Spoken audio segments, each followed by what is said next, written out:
Hey everyone, welcome back to Sip and Share with me, the Sweet Physique. So today we're going to be talking about the dreaded topic of preeclampsia. I say dreaded because it's kind of a topic that makes people very uneasy, apprehensive, kind of just unsure about what to expect. That's partly due to the fact that there actually is no concrete known cause of preeclampsia. And it really is afflicting a lot of people, but we just don't really know how to completely prevent it. And there's just so many unanswered questions in regards to this topic. And with that also being said, a lot of times there's this elephant in the room when it comes to talking about preeclampsia, just because I hate to say it, but honestly, sometimes preeclampsia can lead to maternal and or fetal death. Death is never an easy topic to discuss, especially when you're talking about, a mother and, a child. But unfortunately, that is the reality of preeclampsia sometimes. And it's just a hard topic to discuss. Okay, so I want to drop some stats on you guys so you guys can kind of have a more worldly kind of view perspective of how preeclampsia is affecting everyone. So, all this information is coming from the CDC, and according to the CDC, annually, about 7% of all pregnancies are affected by preeclampsia. So when you hear 7%, you sit there and you think, that's not that bad, is it? Well, when you actually break down the numbers, that equates to about 70,000 maternal deaths per year and about 500,000 fetal deaths per year. Now, those numbers just got real serious because now we're speaking on death. So about 70,000 mothers are not making it per year, and then about 500,000 babies are not making it per year. That's a lot. That really sits on you really heavy, and it's like, wow, I didn't realize that the numbers were that big, that great. And then more specifically, this kind of hit home for me personally, about when it comes to the African American race, and I say we because I am African American, we basically are at a higher percentage of developing preeclampsia. So we're at a 60% times like higher risk of getting preeclampsia than a Caucasian woman. So that really hit home for me too, because I'm like, wow, so just being African American puts me at a higher risk for developing preeclampsia, 60% higher chance of getting it. And not only did they hit home for me just off the stat, I did develop preeclampsia during my pregnancy. So just knowing that, I'm like, wow, I already out the gate just had a higher chance of getting it anyway. So that was just an interesting fact to hear or to see. Okay, so what is preeclampsia? Preeclampsia is a medical condition that can arise during pregnancy where the mother develops high blood pressures after having normal readings at the beginning of her pregnancy. So when you say, what are normal readings? Like, what does that mean, normal? So when I say normal, I mean either a mother, or when I say mother, expecting woman has no diagnosis of hypertension in her medical history, and her pressures are appropriate per her physician, and she's all of a sudden having high blood pressure readings. Or you can be an expecting mother that no only has a history of hypertension, and you are having safe readings within a normal range for you deemed by your physician, and then you are having unexpectedly higher blood pressure readings than what your baseline is. So either one of those two cases is what I mean by you're having normal readings and then now you're not. But to be diagnosed with preeclampsia is not just about the high blood pressure readings. You also have to look at a couple different lab values that also will indicate that something is not right. So the two lab values that are often accompanied with high blood pressure readings are impaired kidney function and impaired liver function. So the impaired kidney function and liver function, or one or the other, has to be in conjunction with a high blood pressure reading for you to get diagnosed with preeclampsia. So I will discuss the two lab values in just a second. But one thing that I just want to kind of share with mothers that I just wish I would have done, and this may seem kind of tedious, but checking my blood pressure every day.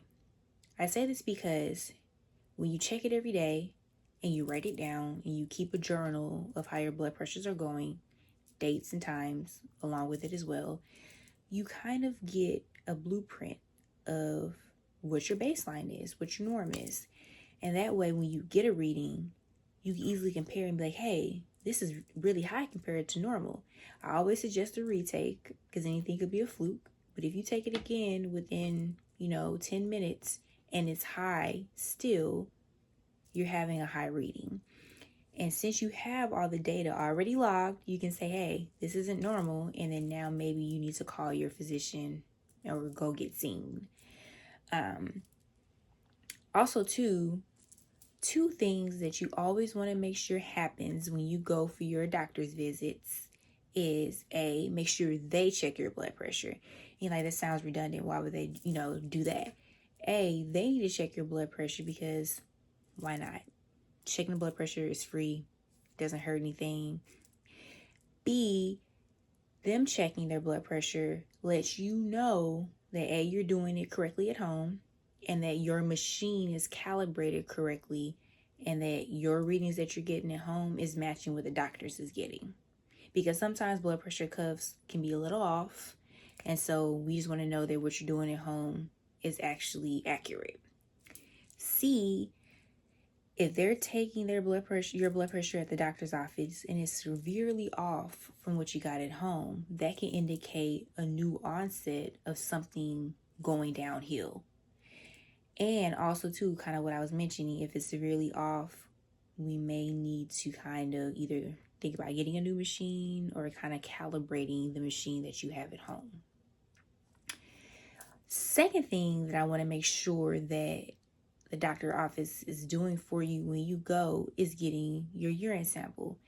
Every time I would go to the doctor's office, I would get called back. Before I even got placed in a room, I would have to go to their bathroom, urinate, and give them a urine sample because they were looking for the presence of, or the lack of presence of, protein in my urine. Because if I had protein in my urine, that goes back to that lab value of impaired kidney function that I was speaking about. So protein in the urine can indicate early kidney impairment. And then if I have high blood pressure readings on top of that, that could indicate preeclampsia for me or for any other mother out there. So that's why that lab value is super critical. The second one that's important to look out for is liver impairment. When they draw your labs, they can look for liver impairment. Now, that is not a lab value that is drawn just routinely or anything like that. For me personally, my blood pressures got really high and they ended up drawing my labs and I did have high liver enzymes. But before I was told that I had high liver enzymes, I was having right upper quadrant pain. What that means is pain in my abdomen on the right side that's higher up in my stomach. And at the time, I didn't really think about that at all. I just thought I hadn't eaten all day. They were giving me all these IV medications. I had a couple oral medications I had to take. All this on an empty stomach. I felt nauseous. I had been dry heaving. So I'm just thinking all of that is causing abdominal pain and discomfort.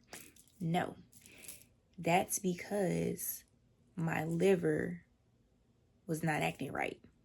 The liver enzymes were off. I was having liver impairment. So that's definitely something to look out for, moms. If you're having any pain up here and it's consistent pain, definitely mention that to your physician. So those are the 2 lab values: liver impairment, kidney impairment.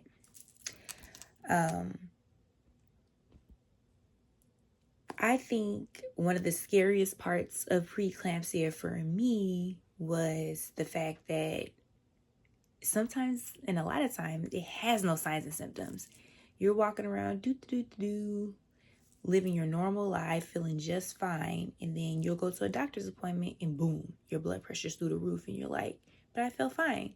And that's exactly what happened to me. Like I mentioned in my last video, I was just sitting there for a routine stress test, and the lady was like, your blood pressure's 170s over, 80s. I'm like, I feel fine.